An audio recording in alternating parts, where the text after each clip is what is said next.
안녕하세요 여러분. 6월 21일 수요일 우리 고대하는 병원교회 수요 예배 드리기로 하겠습니다. 우리 말씀 듣기 전에 먼저 우리 신앙을 사도신경으로 하나님께 고백하시겠습니다. 전능하사 천지를 만드신 하나님 아버지를 내가 믿사오며 그 외아들 우리 주 예수 그리스도를 믿사오니 이는 성령으로 잉태하사 동정녀 마리아에게 나시고 본디오 빌라도에게 고난을 받으사 십자가에 못 박혀 죽으시고 장사한 지 사흘 만에 죽은 자 가운데서 다시 살아나시며 하늘에 오르사 전능하신 하나님 우편에 앉아 계시다가 저리로서 산자와 죽은 자를 심판하러 오시리라. 성령을 믿사오며 거룩한 공회와 성도가 서로 교통하는 것과 죄를 사하여 주시는 것과 몸이 다시 사는 것과 영원히 사는 것을 믿사옵나이다. 아멘. 오늘 하나님께서 저희들에게 주시는 말씀은 베드로전서 4장 7절에서 10절 말씀 보시겠습니다. 베드로전서 4장 7절에서 10절 말씀입니다.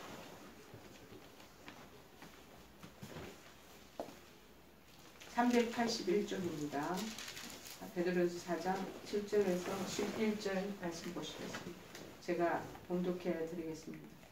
만물의 마지막이 가까이 왔으니 그러므로 너희는 정신을 차리고 근신하여 기도하라. 무엇보다도 뜨겁게 서로 사랑할지니 사랑은 허다한 죄를 덮느니라. 서로 대접하기를 원망 없이 하고 각각 은사를 받은 대로 하나님의 여러가지 은혜를 맡은 선한 청지기 같이 서로 봉사하라. 만일 누가 말하려면 하나님의 말씀을 하는 것 같이 하고 누가 봉사하려면 하나님이 공급하시는 힘으로 하는 것 같이 하라. 이는 범사에 예수 그리스도로 말미암아 하나님이 영광을 받으시게 하려 함이니 그에게 영광과 권능이 세세에 무궁하도록 있느니라. 아멘. 오늘 말씀의 제목은 마지막 때에 비춰지는 불빛, 마지막 때에 비춰지는 불빛이라는 말씀의 제목입니다. 제가 얼마 전에 실화로 만들어진 그런 영화를 하나 본 적이 있습니다. 실제적으로 폴란드에서 있었던 얘기인데 등산하는 여자 구조원에 대한 얘기였습니다. 등반하는 어찌 보면 등산객들을 위해서 길을 잃었거나 그 다음에 그들이 큰 위기에 처해졌을 때 그들을 구출하기 위해서 구조대원들이 있었는데 그 중에 한 분이 여자분이셨어요. 중년의 여자분인데 그 추운 겨울날 산에 누가 등반하는 사람들이 그때 겨울철에는 많지 않지 않습니까? 그런데 벌써 주차장에 처음에 서막을 열 때 주차장에 보니까 차가 2대가 있는데 한 대는 이제 등산에서 야영 캠프를 하고 내려온 분들이 차를 타고 서로 인사하고 떠나는 게 모습이 비춰지고 그 다음에 그 넓은 주차장에 등그러니 본인 차 말고 다른 차가 하나 구석등에 이렇게 주차되어 있는 모습이었습니다. 그것을 이제 클로즈업하고 이렇게 비춰주면서 앞으로 일이 어떻게 전개되는가를 우리에게 간접적으로 시사해주고 있더라고요. 그런데 이제 그 올라가는 여정 속에 아침부터 기상대가 이미 예고를 했습니다. 굉장히 겨울 폭풍, 눈보라가 몰아칠 것이며 그래서 등반하는 사람들 주의를 하기 바란다 하고 아침 뉴스를 다 들은 상태인데 이분이 그럼에도 불구하고 길 위로 올라가는 그 모습을 촬영을 하고 있더라고요. 가다 보니까는 그냥 강풍이 불 뿐이지 눈보라는 아직 오지 않았을 때입니다. 그래서 혼자서 계속 오르다 보니 땀이 나니까 위에 있는 자켓을 벗어들고 그래서 반팔을 입고 그러면서 계속 종횡무진 어딘가를 향하고 올라가는 모습을 계속 촬영팀들이 찍고 있더라고요. 그런데 이제 중간 정도 어느 정도 시간이 6시 10분인가 9분이 출발을 했는데 아침 일찍 9시 정도 되니까 눈보라고 막 내리치기 시작하는 거예요. 그러다 보니 중간에 눈이 너무 갑작스럽게 폭설로 바뀌어지면서 바람도 강하게 불고 그러다 보니 그분이 모르고 발을 헛디뎌서 웅덩이 비슷한데 그냥 빠지고 말은 거예요. 거기서 빠져나오려고 그러는데 누가 소리를 지르도 뭐 도와줄 사람이 있겠습니까? 그래서 거기서 안간힘을 하면서 첫 번째, 두 번째로 계속 기어오르려고 몸부림을 치다가 또 떨어지고 하는 것을 그렇게 비춰주고 있더라고요. 그 사이사이에 이분이 자기 기르던 그 아이들 두 딸의 모습이 한 6살인가 7살인가 그 딸의 모습을 영상 속에서 계속 비춰주면서 뭐 어떠한 지금 그 가정이 어떤 상황인지도 알려주지도 않고 그 시청자들에게 방청객들에게 쉽게 자기네들 나름대로 영화의 일면을 보면서 상상하도록 그렇게 계속 그 부분을 보여주고 있으면서 아마도 딸 때문에 딸의 그 영상이 계속 비춰주고 꿈속에서인지 아니면 환상 속에서든지 막 자기가 자꾸 잠이 떨어지는 그 구렁텅이에서 빠지고 있는데 딸 아이들의 얼굴이 계속 떠오르니까 다시 연기를 해서 다시 막 눈보라고 몰아치는 곳에서 등에 배낭에 짐도 있고 이런데 스티커 그 올라가는 그 스틱을 그 어떤 가루 위에 언덕구 위에다 올려놓고 그걸 지탱하면서 겨우겨우 막 발버둥을 치면서 겨우 올라오는 그 모습이 비춰졌습니다. 그래서 이제 그때 제가 속으로는 아니 저 사람들 무전기도 있을 건데 그 무전기도 없고 그런데 실질적으로 요새는 이제 그런 시스템이 잘 되어 있지만 벌써 10년 전만 해도 우리나라에서도 마찬가지 세계 여러 나라 곳곳에서도 그런 전신망 시스템이 잘 구축되지 않았을 때인가 봅니다. 그런데 뭐 연락하고 헬기를 동원하고 뭐 이런 것도 전혀 없이 그냥 맹목적으로 그냥 구출하는 구조대원으로 그분이 그 어려운 상황 속에도 또 구조대원의 역할을 감당하기 위해서 그 산길 뭐라고 계속 치는데 자기 또 공격을 당했는데 막 올라가는 모습이 비춰지는 것을 보고 아주 무모하다라는 생각이 많이 들었습니다. 그래서 이제 그 높은 어찌하든지 높은 산성에 정상에 올라왔는데 웬 남자 하나가 그 올라가는 여중에 발자국이 이렇게 보이는 거예요. 그런데 그 정상 높인 곳에 어느 남자가 쭈그리고 그냥 뭐 고개를 파묻고 그리고 있는 모습이 보여진 거예요. 소리를 지르는데도 반응이 없어요. 그래서 가까이 다가가서 그분을 자세히 보니 그분이 뭔가에 취해 있는 듯이 아무런 그런 답변도 하지 않은 채 그냥 꼬부리고 그냥 그러고 잘못하면 마치 동사에서 죽은 모양 그렇게 그 모습을 비춰주더라고요. 그러니까 이게 뭐 우리 혼자서 그 관람객들이 상상할 뿐이지 무슨 일이 전개되는지 아무도 그거 영상 속에서는 보여지지가 않더라고요. 그래서 이제 그런데 그 사람은 어쨌든지 이 남자를 구출해 달라고 이 여자 구조대원이 그 안간힘을 쓰면서 부추기 않고 끄덕이면서 내려오는 모습 그것을 계속적으로 비춰주고 있더라고요.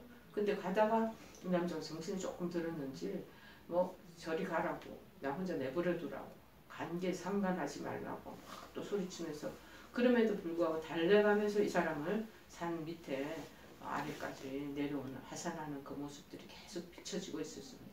그러다 보니 한 뭐 몇 시간이 지났죠. 해가 기웃기웃 넘어가고 말았습니다. 남자가 오는 중에 잘못 계곡 그 위에 조그만 외나무 다리가 있었는데 그거를 이 여자 구조대를 잘 건넜는데 잘 이 사람을 가이드하면서 혼자 이제 건너야 되는 상황이에요.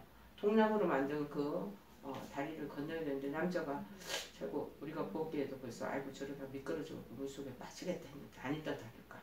정말 엉금엉금 정신이 몽롱한 상태에서 걸어오다가 뭐 기어오다가 그냥 휙 계곡물에 빠져버린 거고 많은 그 상황이 발생하고 말았습니다.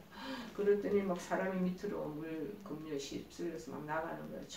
추운 겨울이니까 물이 얼마나 차갑겠습니까. 그러니 이 여자분이 구조대원이 안간힘을 쓰고 데리고 설득하면서 내려왔는데 또 내려오는 도중에 또 자빠지기도 하고 또 낭떠러지에서 두 사람이 뒹굴기도 하고 막 이런 일들이 있었는데 거의 그 한 3분의 2를 내려왔는데 3분의 1 지점에서 그런 일이 발생한 거예요. 그리고 보니까 여자분이 자기도 이제 정신을 차려서 보니까 자기도 모르게 눈에 눈물이 막 뚝뚝 떨어지더라고요. 어렵게 데려와서 한 생명을 구출해내려고 그랬는데 실패하고 마는 거잖아요. 죽었겠다 하고 이제 그러니까 눈물이 났겠죠. 그러면서 하염없이 그 계곡물을 따라서 이 사람의 시체라도 건지려고 막 내려오다 보니 저 어디에서 남자가 그 바위 틈에 끼어져 있는 모습을 발견하고, 그래서 이분이 또 물속에서 그냥 그 추운 물에 몸을 다리를 적시하면서 거기 들어가서 그 사람을 막 정신 차리게 해서 말을 시키니까 또 겨우겨우 정신을 차려서 말을 대답을 하고 하는 모습이 발견됐습니다. 그러면서 이제 살아서 다행이라고. 그래서 그 사람이 어느 정도 정신을 차려놓고 같이 이제 어깨에 이 사람을 체중을 의지하게 하고 내려오는 그 모습. 여기서 보니까 불빛이 보이는 거예요. 이제 도로가 보이기 시작하는 거예요.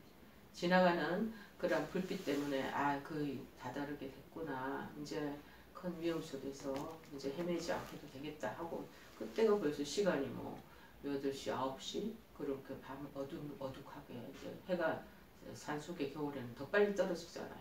그렇게 되고 마는 거예요. 그래서 겨우 여정을 찾아오면서 그 주차장까지 그 불빛을 따라오는 그런 모습들을 보게 되었습니다. 그러다 보니 헤드랜튼 그 여자분이 구조대원이 하나로 이 절뚝거리는 이 사람을 데리고 험한 산길을 걷는 그런 모습, 너무 어려운 여정이지만 끝까지 경주하는 것, 진력을 다하는 그런 모습을 볼 수 있었고, 세상에 온통 캄캄한데 멀리서 불빛 하나가 도로가 가까웠구나, 주차장이 덜 건접했구나라는 알게 되는 거죠. 깊은 한밤이었지만 마침내 그 불빛을 헤드라이트 지나가는 그 도로의 불빛을 늦추지 않고 쓱 주시하면서 내려왔더니 그때 이제 가야 될 방향들을 겨우 찾게 되었고, 그렇게 그 사람을 구출할 수 있었고, 그런데 도착하자마자 몸이 힐 정도로 꼼짝 못했던 사람이 자기가 잠깐 히트를 켜고 그 사람을 태워서 어떤 이제 고대 그쪽 숙소로 옮겨가려고 하는 사이 이 사람이 정신을 차리더니 자기가 있는 그 주차해놓은 그 자동차로 급하게 도망가면서 뭐 고맙다는 인사도 없이 그냥 후룩 하고 자동차 그거 시동을 걸고 도망을 가버리는 거예요. 그 여자가 얼마나 허탈하겠습니까? 그래서 겨우겨우 너무나 이 자기가 힘든 일을 했는데도 그 부분에 대한 보답, 인사말이라는 그런 건 아예도 그것도 없이 사라지고 말으니까 이 사람이 더 허탈해 하더라고. 그리고 겨우 집에 도착해서 그렇게 우는 모습을 이렇게 비춰주고 있더라고요. 근데 나중에 이제 그 도망간 그분이 신문사에다가 무명의 이름으로 전화를 걸어서 자기가 죽을 수밖에 없었는데 구조대원 누구로 인하여 자기가 생명을 보존받을 수 있었다라는 것을 제보를 하게 됩니다. 그리고 이제 기자가 자기 집을 찾아오고 절망에 사람을 구해봐도 저렇게 소용이 없구나 하고 낙담해 있는 그 여인에게, 구조대원에게 또 무엇보다도 기자가 연결시켜줘서 그 사람을 만나게 되는 그러한 일들이 마련되어졌습니다. 그 사연을 들어보니 그 남자는 여자와 이제 잘 사귀던 이제 이별하고 난 뒤에 죽으려고 각오를 한 거예요. 그래서 그 산정성에 올라가기까지 약간 쉽게 얘기하면 마약 약 같은 걸 먹은 것 같아요. 그래서 몽롱한 상태로 거기에 올라가서 산정상에서 죽으려고 그랬던 거죠.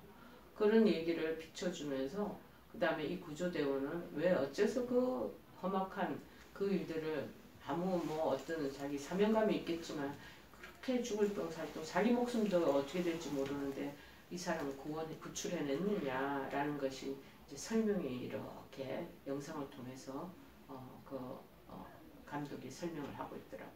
이제 그 숙소 있는 데서 사는 그곳에 이 외부에 가스가 그 지방에 그 집에 담벼락에 이 금이 이렇게 났나 봐요. 우리나라가 옛날에 연탄불 할 때 온돌 그 방구들 사이에 금이 있으면 그 틈새로 가스가 들어오잖아. 그래갖고 연탄 중독으로 가스 중독으로 돌아가시는 분들 많았거든요. 아마도 그때 그 가스가 들어와서 딸 둘을 키우는 그 어머님 엄마였었나 봐요.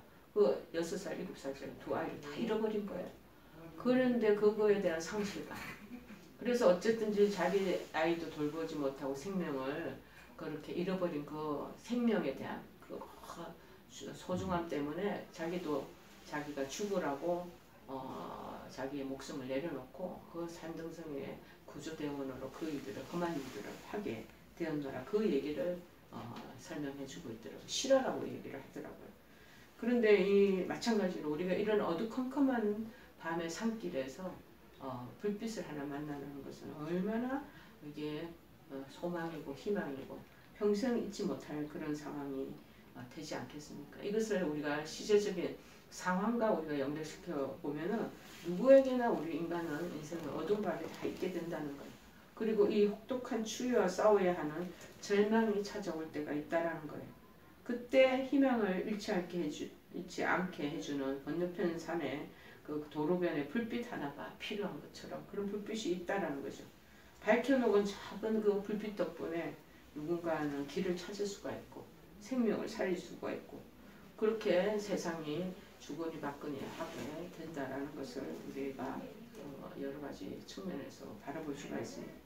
세상이 어두운 것은 어쩌면 우리가 밝혀야 할 등불을 켜지 않았기 때문에 그런지도 모르겠다는 또 생각도 들기도 합니다. 우리가 살고 있는 오늘 우리 현재의 이 세상을 어쩌면 살아서 남아야 한다는 그런 무한 경쟁을 주장하면서 잘 싸우라고 우리에게 격려하고 가르치고 있는 부분도 있습니다. 하지만 그것과는 다르게 사는 삶이 가능하니 우리가 다르게 사는 삶이 가능하다는 것을 우리에게 알려주고 있지 않는가 그런 마음이 듭니다. 보통 사람은 그런 거 다 포기하고 기상대에서 벌써 산속으로 홍어 눈보라가 심하니까 올라가지 말라고 경고를 했는데 올라가는 거 보세요. 근데 다르게 사는 삶이 비춰지더라고요. 뭐 때문에 저 여인으로 하여금 그 위험한 역경에 그 혹독한 추위와 눈보라 속에서도 뚜벅뚜벅 올라가는 건가 그게 이제 느껴지는 거예요. 그래서 그런 우리 크리스찬의 삶도 그런 것이 아닌가 그런 마음이 듭니다. 우리의 몸으로 우리의 삶으로 그것을 증명하도록 세상 사람하고 다른 삶을 살아가도록 우리는 부르심을 받았다라는 것이죠. 내가 인정을 하든 인정을 하지 않든 하나님 우리를 그렇게 만드시고 주의 은혜 안에 우리를 부르셨다는 것입니다. 자기의 목소리를 내지 못하는 사람들이 우리가 목소리가 되어주는 것이 또 필요하겠고 더는 힘을 내지 못하는 사람들의 길을 버팀목이 되는 일은 오늘날 우리가 해야 할 몫이 아닌가 그런 마음이 듭니다. 그런데 우리는 그렇게 살라는 말씀대로 살다가 또 지칩니다. 지칠 때가 있습니다. 나 하나 잘한다고 이 막막하고 험한 세상이 달라지겠느냐는 생각이 문득문득 많아질 때도 있습니다. 그래서 눈을 감고 모른 척하고 싶을 때도 왜 없겠습니까? 하지만 아무리 작은 불빛이라 해도 그 빛을 보고 잃었던 길을 다시 찾고 생명을 구하는 이가 분명히 있다는 것입니다. 로열라에서 이나시오라는 사람은 믿음의 사람들이 어떻게 살아야 할지에 대해서 이렇게 말하고 있습니다. 모든 것이 너에게 달린 것처럼 행동하라. 모든 것이 하나님께 달린 것처럼 믿으라. 그렇게 우리에게 권고하고 있습니다. 모든 것이 너 하나로 인하여 달려있다라고 생각하면서 행동하라는 거예요. 그리고 실제적인 그 일이 지금 이 상황 속에서 나타난 가상적인 일이 그 가상적인 객관화된 그 사람의 일이다 라고 생각하지 말고 그 일들도 하나님하고 연결되어 있다라고 생각을 하라는 겁니다. 자, 근신하며 오늘 7절에 기도하라. 이 근신이라는 것은 이 사전적 용어는 뭐냐면 술 취하지 않다고. 근신한 마음을 가지고 침착하고 냉정하고 정신을 맑게 하다라는 의미를 가지고 있다 합니다. 그러면서 근신하여 기도하라는 이 말은 고난 중에 있을지라도 기도하기에 마음과 정신을 맑게 해야 한다는 그런 의미로 해석할 수 있다고 성경학자들은 얘기하고 있습니다. 이 시대가 어떤 시대입니까? 정말 만물의 마지막이 가까운 시대가 아닌가 생각이 듭니다. 반란과 유혹이 많은 시대입니다. 어저께도 제가 어떤 아는 시인을 만나게 됐는데 그 주변에 그 친한 그 관계가 맺어진 사람들 사이에서 일어났던 여러 가지를 얘기를 하더라고요. 그러면서 하는 말이 희한하게도 결혼하기도 전에 동거하는 그 주변에 아들, 딸들이 너무 많다는 거죠. 그거에 대한 부분을 아주 심각하게 저한테 얘기하는 것을 들었습니다. 그래서 제가 아마도 북유럽이 결혼하기 전에 동거하고 난 이후에 이 사람들이 내 배우자와 맞겠거니 괜찮겠다라는 생각이 들면 아마도 결혼을 하게 되는 것이 그 풍조가 우리나라에도 들어온 것이 아닌가 그런 마음이 드는 거죠. 옛날에는 우리 생각할 수도 없는 그런 시대를 맞이하고 있습니다. 그리고 예수님께서도 마지막 날에 참 믿음을 보겠느냐고 하신 적이 있습니다. 여러분 1992년에도 다미 선교회 날이 재림의 날이라고 쭉 떠들고 듣던 적이 있습니다. 이런 시대는 아직은 아니지만 30년이 지나고 있지만 많은 사람들이 여전히 유혹을 받고 있습니다. 그러나 모든 것이 다 해프닝으로 끝나잖아요. 마지막 그런데 솔직하게 종말의 때를 우리는 지나고 있다는 것. 저는 이 코로나 감염을 맞이하면서 더 그런 것이 절박하게 가까이 점점 오고 있구나. 또 기후적인 여러 가지 변화와 그 다음에 땅의 여러 가지 변화 이런 것들을 보면서도 그런 생각들을 제가 혼자 개인적으로 견해를 갖고 있습니다. 자, 이때를 맞이하면서 우리 성도들 그리스도인은 어떻게 살아야 하는가 하는 것을 오늘 이 베드로 전서에서 말하고 있습니다. 어떤 분들은 얘기합니다. 베드로 전서 시대 때 있었던 초대교회 때 있었던 얘기 지금의 이거는 다른 해당되지 않는 거야 하고 말씀하실 수가 있습니다. 그러나 여러분 왜 성경에 옛날 몇천 년 전에 몇백 년 전에 있었던 일들을 계속 기록하면서 우리에게 이 말씀 안에 살고 그 말씀을 지키라고 권면하고 있을까요? 자, 지금은 때가 다다르지 않았죠. 곧 이때가 다가오고 있다는 것을 우리에게 가르쳐 주시는 것이 아니겠습니까? 정신 차리고 근신하며 기도하라는 거예요. 베드로가 이렇게 말하는 것은 아마도 자신의 아픈 경험을 생각했는지도 모릅니다.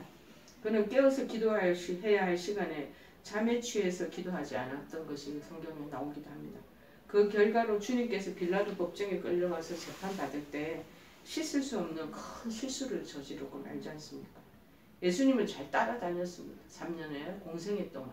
그런 이런 수제자도 기도하지 않고 마음과 생각과 영성을 여순하게 하니까 결국 당면한 때에 다다랐을 때는 그저 그냥 자기 목숨, 자기 현재적인 것만을 보고 직시하면서 부인하는 그런 실수, 해프닝이 발생하지 않았겠습니까? 예수님을 부인하고 저주하게 되잖아요. 정신 차리고 기도하면 그러지 않았을 것입니다. 그러나 그러지 않은 상태에 있었기에 영적으로 느슨한 상태에 일하는 현상과 맞닥뜨리지만 그렇게 되는 거죠.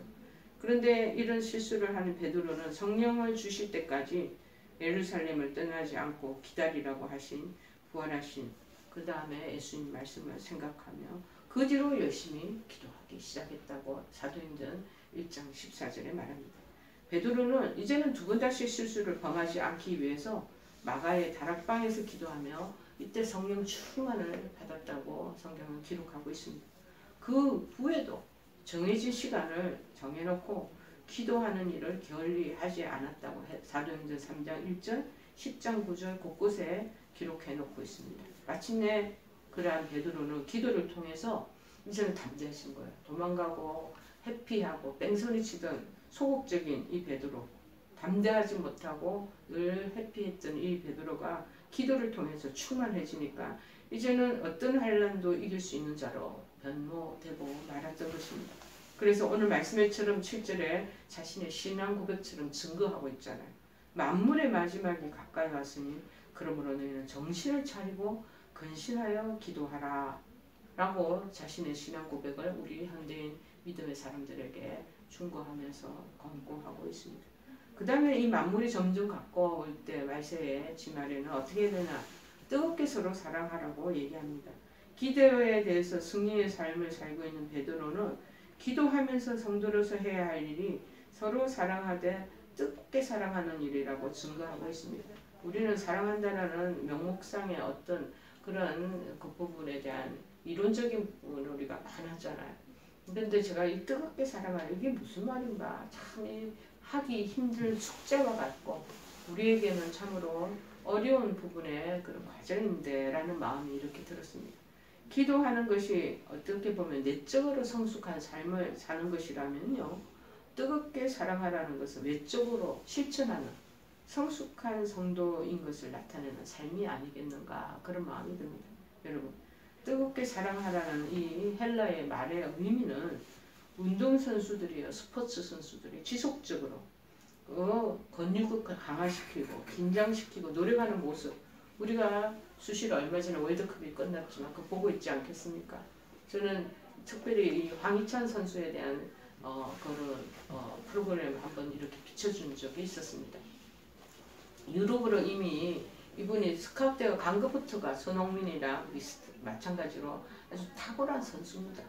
그런데 그 탁월한 선수가 유럽의 그 장대한 그 체격을 가지고 여러 가지 기술을 구비한 축구 선수들, 유럽 축구 선수들하고 비교하면 틈없는 사람이 그 체력적인 조건이 있지 않겠습니까? 그것을 보완하기 위해서 끊임없이 운동하는 모습, 그것을 보고 제가 너무 감동이 되더라고요. 저는 어찌 보면 손흥민보다도 이 황희찬이 더 마음에 관심을 갖게 되더라고요. 정말 참 외모적으로는 크게 그렇게 호감 있는 사람처럼 그렇게 어필되지는 않는데 그 열심히 노력하고 눈에서 얼굴 표정에서 진지한 모습, 정말 그 근육을 키우고 긴장시키며 그 온 최고의 그 자기의 그 기량을 나타내기 위해서 최고의 좋은 유럽의 일 부분으로 파트로 들어갔으니까 거기서 살아남기 위해서 하는 거죠. 날마다 그 근육 키워가는 거, 그것들은 눈에 너무나 생생하게 도전이 되더라고요. 여러분, 이 뜨겁게 사랑한다는 것이 서로 그렇게 긴 근육을 키우면서 하는 것과 똑같다는 것입니다. 마지막 때를 살아가는 우리 성도들, 우리들에게는 베드로는 무엇보다도 먼저 서로 사랑할 것을 지금 촉구하고 있습니다. 본인이 그러지 않았기 때문에 우리에게 권고하는 것 아니겠습니까? 미지근한 자세, 신앙은 미지근한 자세는 절대 아닙니다. 뜨겁거나 차갑거나 하라고 계시록에도 말하고 있잖아요. 신앙은 절대 미지근하지 않습니다. 중간 온도가 없습니다. 뜨겁든지 아니면 차갑든지가 되는 것입니다. 성령의 기름 부음과 성령의 충만함이 들어오면 나도 모르게 열정과 뜨거움을 갖게 되는 것입니다. 무슨 어떤 성품이나 기질이나 인성이 있어서 그런 거 아니에요. 성령의 은혜가, 성령의 충만함이 들어오면 그렇게 되는 것입니다. 미지근한 자세로는 아무것도 할 수 없습니다. 운동선수처럼 아주 긴장된 그런 근육의 모습으로 전력을 다할 때 승리가 이루어지고 마지막에 축구 골 그렇게 슛골인이 이루어지는 것 아니겠습니까? 이렇게 뜨겁게 사랑해야 할 이유는 예수님께서 우리를 열정적으로 당신 목숨 버리면서 우리를 건져내셨잖아요. 우리를 구원하셨잖아요. 그 사랑하셨기 그 때문에 우리가 그 십자가에 돌아가신 예수님에 대한 것을 모델링 삼아서 우리도 스럽게 뜨겁게 사랑해야 한다는 것을 늘 마음에 담고 있어야 하지 않겠습니까? 우리 항상 이런 부분이 늘 부족한 사람들입니다. 자, 그러나 사랑을 이렇게 하게 되면 허다한 죄도 다 덮어진다는 것입니다. 그러므로 마지막 날이 가까울수록 예수님을 뜨겁게 사랑하던 우리가 주변의 모든 우리 믿음의 공동체들에게 그리고 교회에 계시는 여러분들의 지체들에게 서로 그렇게 사랑하는 마음이 있어야 되지 않겠나. 가족들 안에서도 그런 부분들이 선행되어야 되지 않겠나. 그런 마음이 듭니다. 여전히 저는 그런 부분에 미진하고 부족한 사람입니다. 그렇지만 이렇게 권고하고 있으니 자꾸 노력해야 되겠다라는 마음이 이렇게 들었습니다. 셋째는 서로 봉사해야 한다는 겁니다. 요셉은 보디발의 가정에 종으로 팔려갔으니 성실하게 일해서 가정의 모든 것을 맡아서 행하는 가정 총리가 되었습니다. 물질에 대해서 욕심 부리지 않았고요. 맡겨진 사역에 최선을 다해서 애굽의 나중에 국무총리 자리까지 올라가게 되는 것입니다. 이것이 선한 청지기의 삶이 아니겠습니까? 뭐 때문에 그렇게 얘기되었을까요? 저는 많은 사람들이 국무총리 된 거에 관심이 많아요.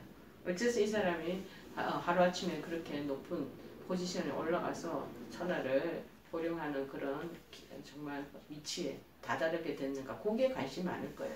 그러나 그러한 지경에 오르기까지에는 어떤 삶이 있어야 된다는 것을 우리가 눈여겨볼 필요가 있습니다. 뭡니까? 이 사람의 요셉에 대한 걸 보니까 선한 청지기의 삶이자 그런 것을 절대 고대하거나 마음에 품고 목적을 삼지도 않았습니다.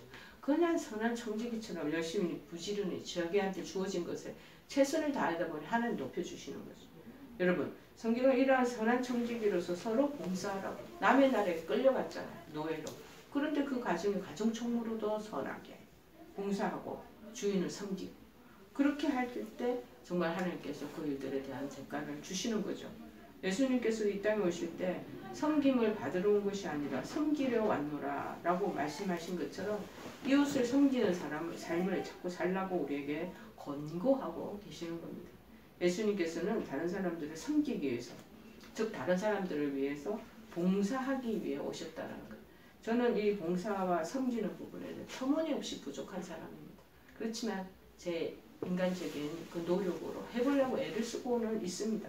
우리 이렇게 본받아 봉사하는 섬기는 삶을 살아내야 되지 않겠습니까? 자, 이 말씀을 맺기 전에 잠깐 예화를 하나 소개해드리겠습니다. 미국 오하이오 주에 있는 어느 교회입니다. 오하이오주는 중부 지방에 있는 주라 굉장히 옥수수나 들판이 많은 곳이에요. 목수 직업을 가진 한 사람이 주일학교 교사로 한 12년 동안 봉사를 했다는 거예요. 그런데 4명의 학생들을 한 6년 동안 가르쳤대요. 그가 이제 70이 되었죠. 그런데 4학생으로부터 특별한 축하장을 이 사람이 받았습니다. 한 장이 누구냐면은 대통령으로부터 왔고, 또 축하장의 한 장은 국무총리로부터 왔고, 그리고 또 한 장은 대통령 비서로부터 왔고, 또 마지막 한 장은 목사로부터 왔다는 것입니다. 여러분, 작은 아이들을 위한 헌신을 이렇게 했는데 이렇게 좋은 결실을 거두었다는 것이죠. 하나님을 위한 봉사생활 어찌 결과가 없겠습니까? 하나님 은사를 우리는 다 받은 사람입니다. 은사를 받았으면 받은 대로 하나님의 몸된 교회를 위하여 봉사해야 할 것입니다. 하나님의 것을 맡은 청지기로서 우리가 가진 모든 재능과 은사와 여러 가지 우리의 모두 가지고 있는 그런 달란트를 다 하나님을 위해서 바쳐야 되고 영광을 돌려야 되지 않겠습니까? 내게 있는 모든 것이 다 하나님 것입니다. 하나님을 위해서 온전히 사용하는 저와 여러분 되기를 바랍니다. 교회에는 늘 봉사하는 자가 필요합니다. 그런데 교회에 봉사하는 사람을 찾기 어렵습니다. 어찌 보면은요, 한 10분의 1, 한 15%, 20%만 교회에서 봉사하는 것 같아요. 저도 교회에서 일을 하다 보면 실질적인 그 헌신과 섬김을 하는 사람들 몇 프로 되지 않아요. 근데 희한하게 교회는 그 몇 프로의 그 소수의 인원과 함께 교육자들이 일하면서 좋은 교회로 발돋움하며 성장해가는 것이 아닌가 그런 마음이 듭니다. 하나님은 우리를 봉사하라고 우리를 부르셨습니다. 주님을 위해 봉사하는 것 결코 헛되지 않습니다. 그 헛되지 않은 것을 기억하고 우리 모두 헌신하는 자가 되어야 될 줄을 믿습니다.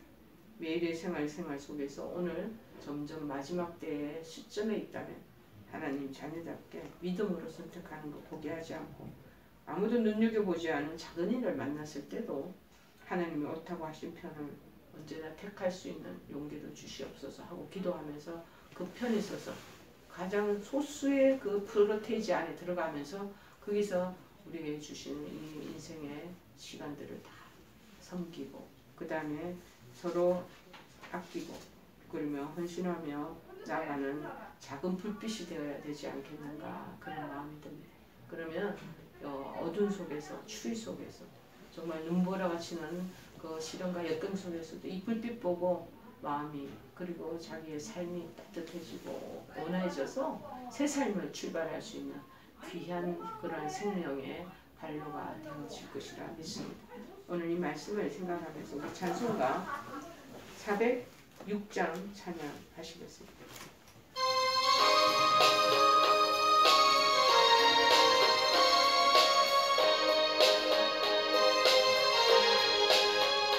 고난 내 영혼 편히 쉴 곳과 풍랑이로도 안전한 포구 폭풍까지도 다스리시는 주의 영원한 팔을 지혜 주의 영원하신 팔 함께 하사 항상 나를 붙드시니 어느 곳에 가든지 요동하지 않으는 주의 팔을 의지하니라.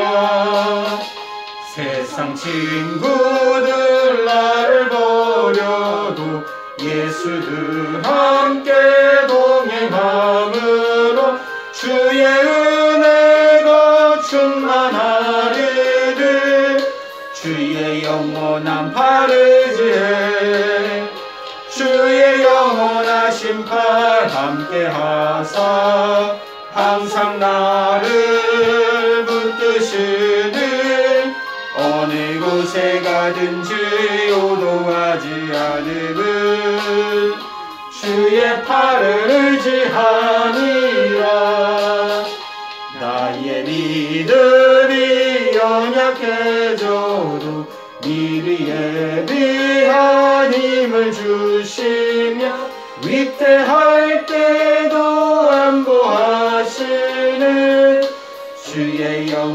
영원한 팔을 지혜 주의 영원하신 팔 함께 하사 항상 나를 붙드시니 어느 곳에 가든지 요동하지 않음은 주의 팔을 의지함이라.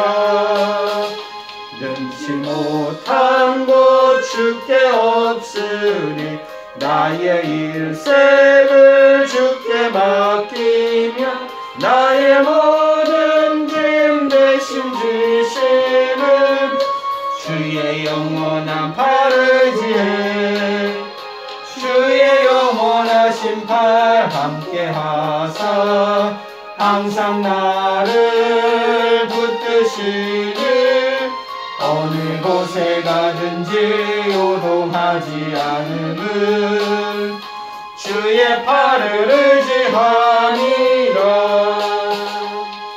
우리 다 같이 주기도문으로 수요를 마치겠습니다. 하늘에 계신 우리 아버지여 이름이 거룩히 여김을 받으시오며 나라의 마옵시며 뜻이 하늘에서 이룬 것 같이 땅에서도 이루어지리라. 오늘날 우리에게 일용할 양식을 주옵시고 우리가 우리에게 죄 지은 자를 사하여 준 것 같이 우리의 죄를 사하여 주옵시고 우리를 시험에 들게 하지 마옵시고 다만 하나님께서 구하옵소서. 대개 나라와 권세와 영광이 아버지께 영원히 있사옵나이다. 아멘.